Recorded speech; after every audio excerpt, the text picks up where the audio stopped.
Hello subscribers, here is an opinions video. I haven't done one of these in a while, and this time it's on Safari Ltd's 2019 Prehistoric World collection.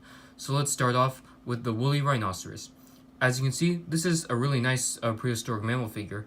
As you can see, it's got all the nice fur detailing. This is, I'm for sure this is sculpted by Doug Watson, the one who sculpts most of Safari's figures. And of course it's got the signature horn. I might get this one, but there's a chance I'll probably pass on it because I usually don't collect prehistoric mammals. The only reason why I bought the 2018 Hyenodon because it was one of my favorite prehistoric mammals, and also that was an obscure species. But I don't know. I'll probably pass on this one because it doesn't really interest me too much. But it still looks like a really nice figure. But who knows? There's a chance I might buy it. So let's move on to the next one.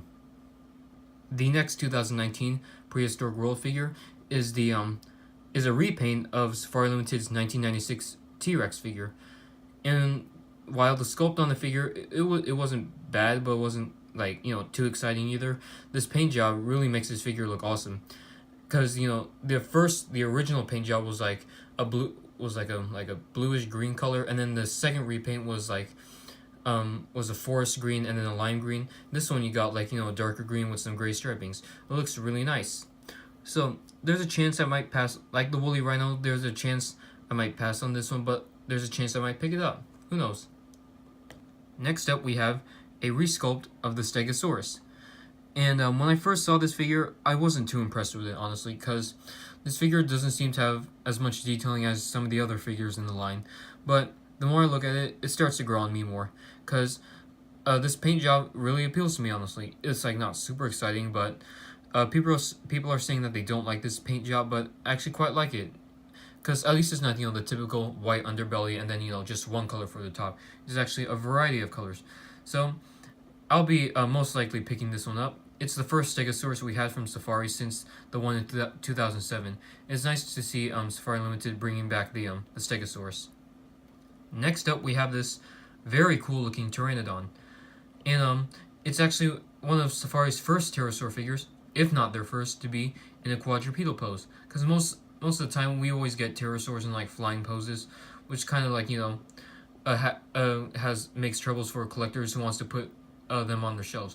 But this one should be pretty easy to put on your shelf. It's according to the description on SafariLTD.com, seems to be a rather small figure. I think it said 3 inches tall and 4 inches long. But as you can see, it looks very realistic. You see all the pycnofibers and then the very seagull pelican look to it. Yeah, I'll be definitely getting this one, honestly, because we like the Stegosaurus. We hadn't had a Pteranodon from Safari in a while, so I'll be happy to add this one to my collection. Next up, we have a feathered dinosaur, which is the Caudipteryx, and I think this is another nice addition to Safari Limited's Prehistoric World collection, and it's another Oviraptorid. Last year we got the Anzu Wiley, and this time we're getting a Caudipteryx, and I think I like this Caudipteryx more than the Anzu of last year. The Anzu, it looked a bit weird in my opinion, but this one looks more natural. And this one looks to be it's able to stand on its own 2 feet, unlike the Anzu, which needed its feathery arms to help it balance. And the colors on here look very appealing. It's kind of reminiscent of parrots and other birds of today. And I'll be happy to add this dinosaur to my collection. Next up, we have an awesome one, which is the Styracosaurus. Now, the last 2 Styracosaurus we got from Safari was one for the Carnegie line and the Styracosaurus from 1997, which no one seems to be really paying attention to.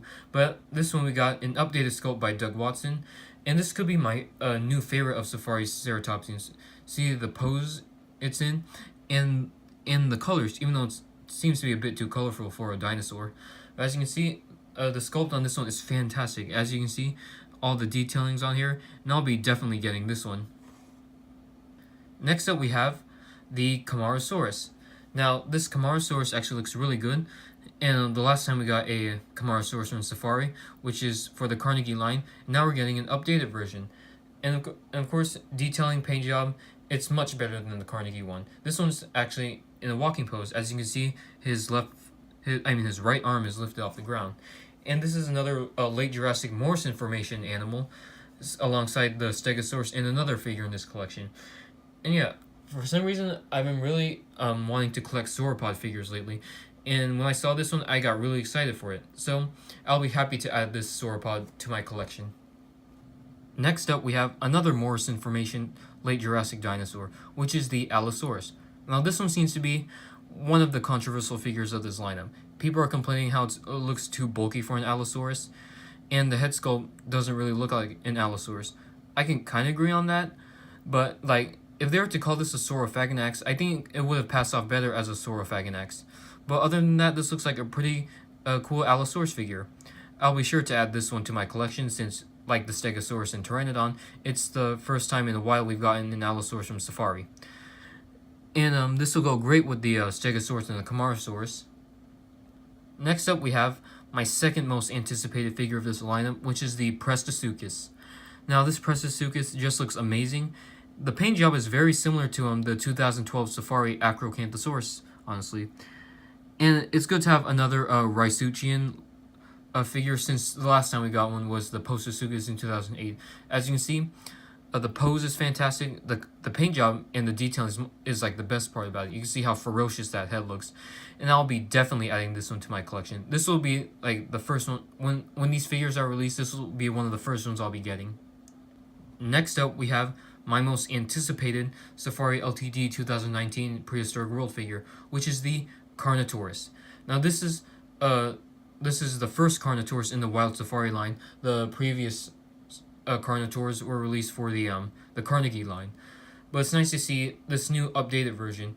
And people are complaining how it's not completely scientifically accurate because it's a bit too bulky, which I can kind of agree. But that's a minor nitpick because this thing is overall scientifically accurate. The pose is actually very similar to the Safari's 2010 T-Rex, and it's good that Safari Unlimited made a Carnotaurus and an Allosaurus, considering the fact that they made the big screen appearance in Jurassic World: Fallen Kingdom.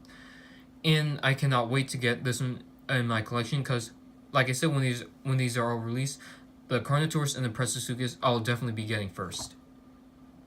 Last but not least, we have the rather controversial Spinosaurus.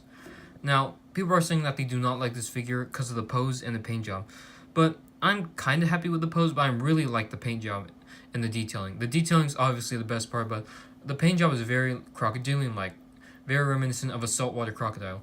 But the swimming pose on here looks pretty awkward in comparison to Collecte's better swimming Spinosaurus figure from 2015. But I might get this figure, might not, but I'll probably get the Schleich 2019 Spinosaurus figure first. Well, at least Schleich released a walking Spinosaurus, while Safari released a swimming Spinosaurus. But this figure seems to be based on the now outdated and debunked four-legged Spinosaurus theory from 2014. Because, of course, Spinosaurus was not four-legged, in my opinion, because its shoulder bones, arm bones, and knuckles were not reinforced to support its heavy weight. I just wish the legs on this figure were a bit longer, honestly. So yeah, I'll almost likely be adding this one to my collection because, like the Allosaurus, Stegosaurus, and Pteranodon, it's the first time we've got this species in a while. So that's it for this video. The ones I'll be getting first will be the Carnotaurus, the Postosuchus, and the Styracosaurus. And also, funny thing is that in Spino Dude's video, where he predicted the species for 2019, I put in that video's comments that I predicted that Safari Limited for 2019 will make a Zephactinus, a Spinosaurus, a Carnotaurus, an Allosaurus, and a Stegosaurus. And they didn't end up making 4 of the 5 species. Sadly, no Zephactinus, but hopefully Collecte will be releasing one. So if you guys like this video, leave a comment, like, subscribe, and I'll see you in the next video.